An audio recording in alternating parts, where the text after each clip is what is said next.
నమస్తే, welcome to మన ఊరు మన వార్తలు. గిరిజనుడిపై ఫారెస్ట్ అధికారి దాడి, డ్రోన్ల వినియోగంపై పోలీసులకు శిక్షణ, మొబైల్ ఫోన్లు రికవరీ, కారు అడవిలో కార్చిచ్చు. మరిన్ని విశేషాలను మన ఊరు మన వార్తల్లో చూద్దాం. ఏపీలో వైసీపీ చేపట్టిన ఫీజ్ 4లో భాగంగా శ్రీకాకుళం జిల్లాలో చలో కలెక్టరేట్ కార్యక్రమం నిర్వహించారు. వైసీపీ శ్రేణులు జ్యోతిరావు పూలే పార్క్ నుంచి కలెక్టరేట్ వరకు ర్యాలీ నిర్వహించాయి. మాజీ స్పీకర్ తమ్మినేని సీతారాం, మాజీ మంత్రి సీదిరి అప్పలరాజు, మాజీ డిప్యూటీ సీఎం ధర్మాన కృష్ణదాసులు కలెక్టర్ ను కలిసి వినతి పత్రం సమర్పించారు. కూటమి ప్రభుత్వం పేద విద్యార్థులకు ఫీజు రియంబర్స్మెంట్ ఎప్పుడు చెల్లిస్తారో తక్షణమే చెప్పాలని డిమాండ్ చేశారు. మెడికల్ కాలేజీలను ప్రైవేట్ పరం చేస్తామని ప్రభుత్వం ప్రకటించడంపై సీదిరి అప్పలరాజు మండిపడ్డారు. జగన్మోహన్ రెడ్డి గారు ప్రజల కోసం, ప్రజల సంక్షేమం కోసం ప్రతి జిల్లాలో ఒక మెడికల్ కాలేజ్ మంజూరు చేసి 5 కంప్లీట్ చేసి ఒక టైం షెడ్యూల్ 24లో ఇన్ని కాలేజ్, 25లో ఇన్ని కాలేజ్, 26లో ఇన్ని కాలేజీని పెట్టుకొని పనులు శరవేగంగా జరుగుతున్నటువంటి సమయంలో ఈ ప్రభుత్వం వచ్చిన తర్వాత అలయన్స్ గవర్నమెంట్లో మా దగ్గర డబ్బులు లేవు, మేము నిర్మాణం చేయలేమని చెప్పి 10 మెడికల్ కాలేజీలు ప్రైవేట్కి ఇచ్చేస్తామనడం అత్యంత దారుణమైనటువంటి విషయమని నేను భావిస్తాను. విద్యార్థులు, నిరుద్యోగ యువత సమస్యల్ని పరిష్కరించాలని కోరుతూ విజయనగరంలో వైసీపీ ఆధ్వర్యంలో భారీ ర్యాలీ నిర్వహించారు. అనంతరం కలెక్టర్ కు వినతి పత్రం అందజేశారు. విద్యార్థులు, నిరుద్యోగ యువతను నమ్మించి మోసంతో అధికారంలోకి వచ్చిన కూటమి ప్రభుత్వం హామీలను విస్మరించిందని వైసీపీ నేతలు విమర్శించారు. ప్రభుత్వం ఇచ్చిన హామీలను వెంటనే అమలు చేసి తన చిత్తశుద్ధిని నిరూపించుకోవాలన్నారు. అనంతపురంలో విద్యా సమస్యలపై వైసీపీ భారీ ర్యాలీ నిర్వహించింది. జడ్పీ నుంచి కలెక్టరేట్ వరకు ర్యాలీ కొనసాగింది. కూటమి ప్రభుత్వం యువతకు ఇచ్చిన హామీలు, విద్యార్థులకు పెండింగ్ లో ఉన్న ఫీజు రియంబర్స్మెంట్ బకాయిలు వెంటనే ఇవ్వకపోతే తీవ్ర పరిణామాలు తప్పవని వైసీపీ నేత అనంత వెంకటరామిరెడ్డి హెచ్చరించారు. ఫీజుల కోసం కళాశాలల యాజమాన్యాలు విద్యార్థులపై ఒత్తిడి తెస్తున్నారని, వెంటనే 4,600 కోట్ల బకాయిలు చెల్లించాలని డిమాండ్ చేశారు. జనగామ జిల్లా పాలకుర్తి పోలీస్ స్టేషన్ లో మాజీ సర్పంచుల్ని కలిసి మనోధైర్యం కల్పించారు మాజీ మంత్రి ఎర్రబెల్లి దయాకర్ రావు. పాలకుర్తి, కొడకండ్ల, దేవరుప్పల మండలాలకు చెందిన మాజీ సర్పంచుల్ని అక్రమంగా అరెస్ట్ చేయడాన్ని ఆయన ఖండించారు. సర్పంచ్లకు పెండింగ్ బిల్లులు వెంటనే చెల్లించి వారిని అక్రమంగా అరెస్టు చేసినందుకు సీఎం రేవంత్ రెడ్డి క్షమాపణ చెప్పాలని డిమాండ్ చేశారు. సర్పంచ్, ఎంపీటీసీ, జెడ్పీటీసీల పదవీ కాలం 14 నెలలు పూర్తి కావస్తున్నా ఇప్పటి వరకు పెండింగ్ బిల్లుల్ని చెల్లించలేదన్నారు ఎర్రబెల్లి. 5 లక్షలు, 10 లక్షలు, 20 లక్షలు చిన్న చిన్న బిల్లులు వాళ్ళ దిగిపోయి కూడా దాదాపు 6 నెలలు దాటిపోయింది. ఎన్ని సంవత్సరాలు దాటింది. ఎన్నికలు లేవు, కొత్త వాళ్ళని ఎన్నుకుంటలేవు. వాళ్ళ బిల్లులు ఇచ్చే ఏర్పాటు చేస్తాం. ఎంబడే బిల్లులు ఇచ్చే ఏర్పాటు చేయాలి. అరెస్ట్ చేసినందుకు క్షమాపణ చెప్పాలని ఈ ప్రభుత్వాన్ని డిమాండ్ చేస్తాం.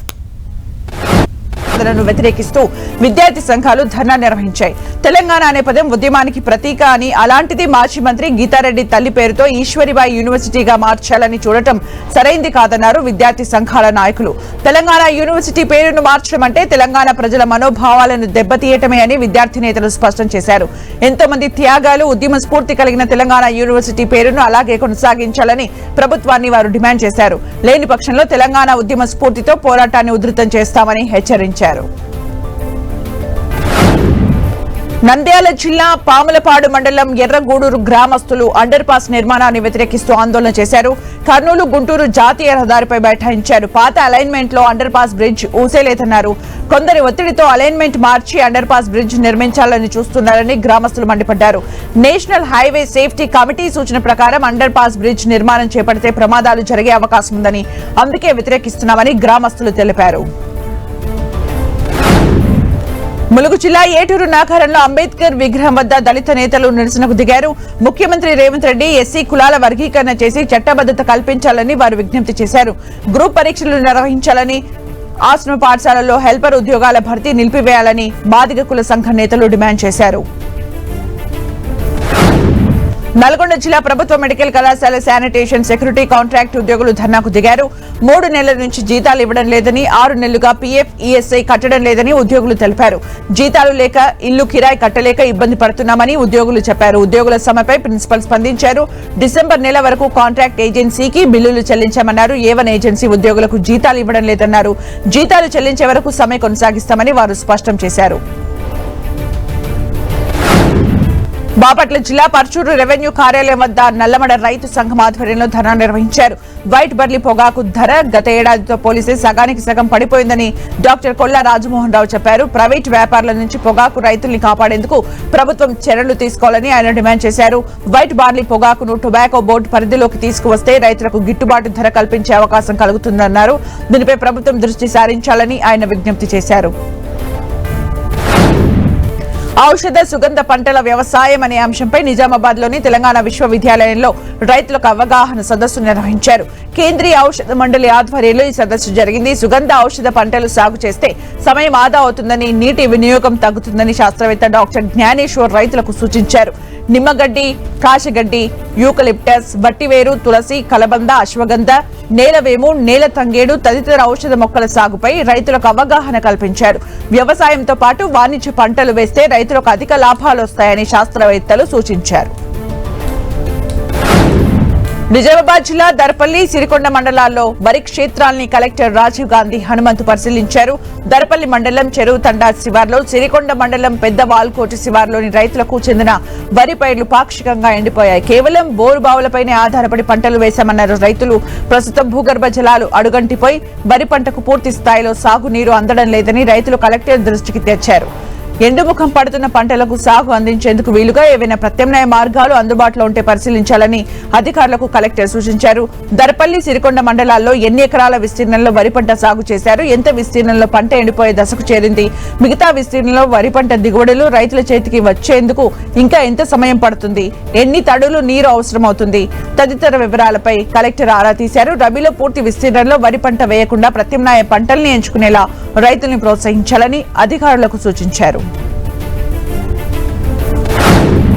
మేడ్చల్ జిల్లా మల్కాజ్గిరిలో ఎల్ఆర్ఎస్ రిజిస్ట్రేషన్ పై అధికారులు అవగాహన సదస్సు నిర్వహించారు. 2020 కంటే ముందు ఎల్ఆర్ఎస్ చేసుకున్న వారికి 20% రాయితీ ఉంటుందని stamps and registration DIG Madhusudan Reddy తెలిపారు. అనాథరైజ్డ్ లేఅవుట్లలో అమ్మకుండా మిగిలిపోయిన ఫ్లాట్లను ఎల్ఆర్ఎస్ చేసుకుని అమ్ముకునే విధంగా ప్రభుత్వం అవకాశం కల్పించిందని ఆయన చెప్పారు. అనంతపురం జిల్లా కళ్యాణదుర్గం నియోజకవర్గంలో నూతన డ్రోన్స్ వినియోగంపై పోలీసులకు అవగాహన కార్యక్రమాన్ని నిర్వహించారు. నేరాల నియంత్రణ, శాంతి భద్రతల పరిరక్షణ కోసం నూతన డ్రోన్స్ ఎంతో ఉపయోగకరంగా ఉంటుందన్నారు డీఎస్పీ రవిబాబు. నూతన టెక్నాలజీతో అసాంఘిక కార్యకలాపాలకు అడ్డుకట్ట వేయొచ్చన్నారు. పోలీస్ సిబ్బందికి డ్రోన్ టెక్నీషియన్ ట్రైనింగ్ ఇచ్చారు. అనంతరం పోలీసులు డ్రోన్ ట్రయల్ రన్ లో పాల్గొన్నారు. కొమరం భీం జిల్లా జైనూర్ మండల కేంద్రంలో ఉచిత మెగా వైద్య శిబిరాన్ని నిర్వహించారు. జైనూర్ పోలీసులు ప్రతిభ ఫౌండేషన్ సహకారంతో ఏర్పాటు చేసిన వైద్య శిబిరాన్ని జిల్లా ఎస్పీ డివి శ్రీనివాస్ ప్రారంభించారు. ఉచిత వైద్య శిబిరానికి పెద్ద ఎత్తున ఆదివాసీ ప్రాంతాల ప్రజలు తరలివచ్చారు. మారుమూల గ్రామాల్లో, తండాలలో ఉంటున్న ఆదివాసులకు వైద్య సేవలు అందించాలనే సదుద్దేశంతో ఉచిత వైద్య శిబిరాన్ని ఏర్పాటు చేయడం జరిగిందని ఎస్పీ తెలిపారు. మంచిర్యాల పోలీస్ స్టేషన్ లో ఆకస్మిక తనిఖీ చేపట్టి రికార్డుల్ని పరిశీలించారు Ramagundam police commissioner Amber Kishore Jha. Ramagundam commissionerate పరిధిలో మంచిర్యాల పోలీస్ స్టేషన్ అతి ముఖ్యమైనదన్నారు. ప్రజల సమస్యలు, ట్రాఫిక్ సమస్యలపై దృష్టి పెట్టాలని పోలీసులకు ఆయన సూచించారు. రాత్రిపూట తిరిగే వెహికల్స్ ను కూడా చెక్ చేయాలన్నారు. ఎటువంటి అవాంఛనీయ సంఘటనలు జరగకుండా పోలీసులు అప్రమత్తంగా ఉండాలన్నారు పోలీస్ కమిషనర్.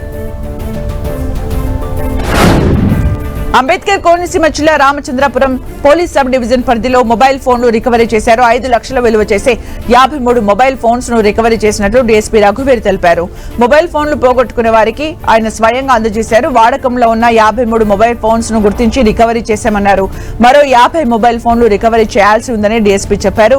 మొబైల్ ఫోన్లు పోగొట్టుకునే వారు వెంటనే ఫిర్యాదు చేయాలని సూచించారు.